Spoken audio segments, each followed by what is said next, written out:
Find the number of terms in each of the following arithmetic progressions.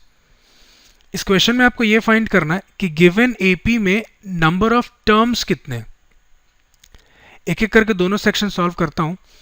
First section में जो AP given है पहले उसको लिख लेते हैं।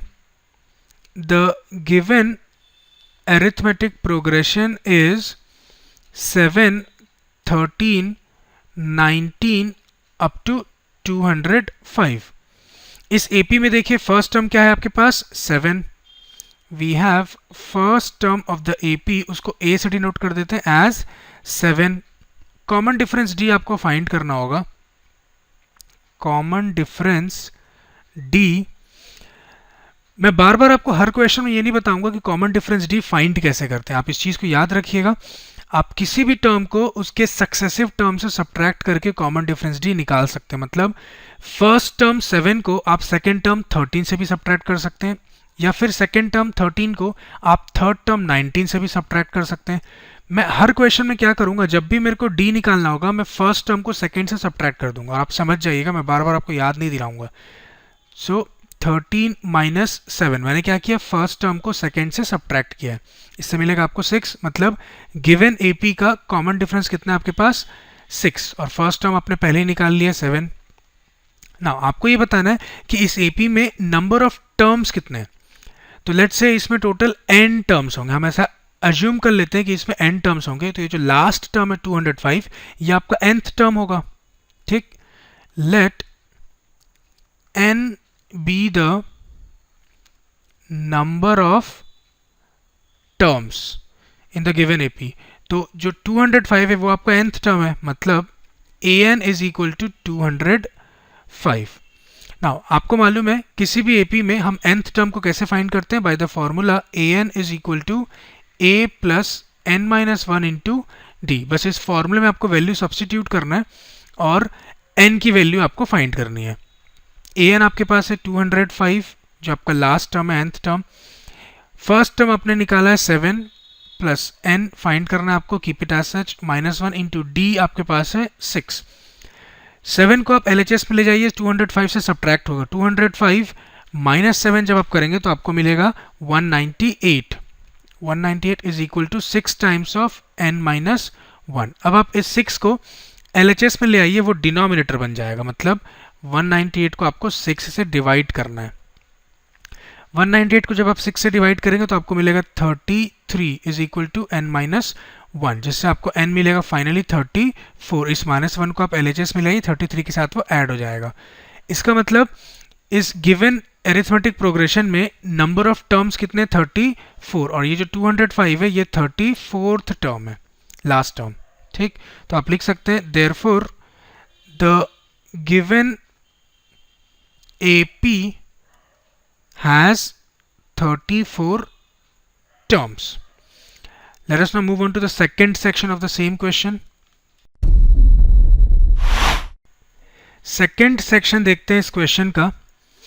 The given AP is, इस बार जो AP given है आपको that is 18, 15 and half, 13 up to minus 47। ध्यान रखिएगा ये माइनस साइन है, माइनस 47 आपका लास्ट टर्म है।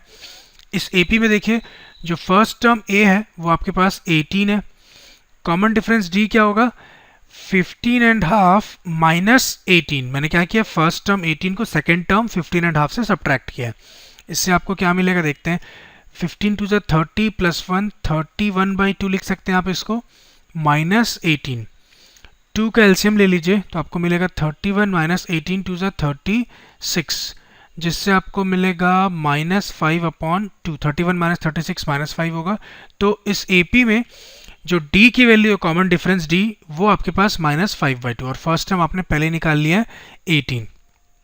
नाउ इसमें नंबर ऑफ टर्म्स कितने होंगे वो आपको फाइंड करना है। तो हम एज्यूम कर लेते हैं कि इसमें n टर्म्स होंगे। तो ये जो -47 है ये आपका nth टर्म है, और यही n की वैल्यू आपको फाइंड करनी है। So let n be the number of terms, और आपको जो nth टर्म an वो गिवन आपको एज -47। ना अब आपको मालूम है अरिथमेटिक प्रोग्रेशन में किसी भी nth टर्म की वैल्यू को हम कैसे फाइंड करते हैं, a plus n minus one into d. Value substitute करिए, a n आपके पास -47 है is equal to a first term is 18 plus n आपको फाइंड करना है, keep it as such, -1 into d हमारे पास है -5/2।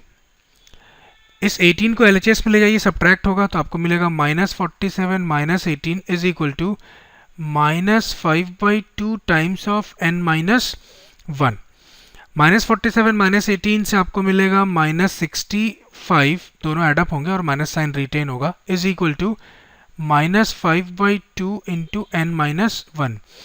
यहाँ पे माइनस से माइनस कैंसिल कर देते हैं, जिससे आपको मिलेगा n minus 1 is equal to, ये 2 न्यूमिनेटर बन जाएगा, 65 से मल्टीप्लाई होगा और 5 जो है वो डिनोमिनेटर बन जाएगा, आपको मिलेगा 65 इंटू 2/5।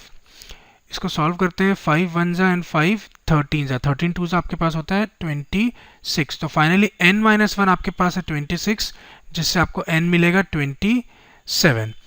मतलब इस गिवन एपी में नंबर ऑफ टर्म्स कितने हैं, 27, और ये जो -47 है आपका, यही 27th टर्म है।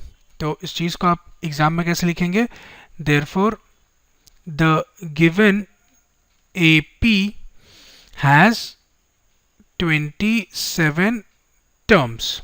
So this completes our solution. Let us now move on to 6th question of the same exercise. Yeah.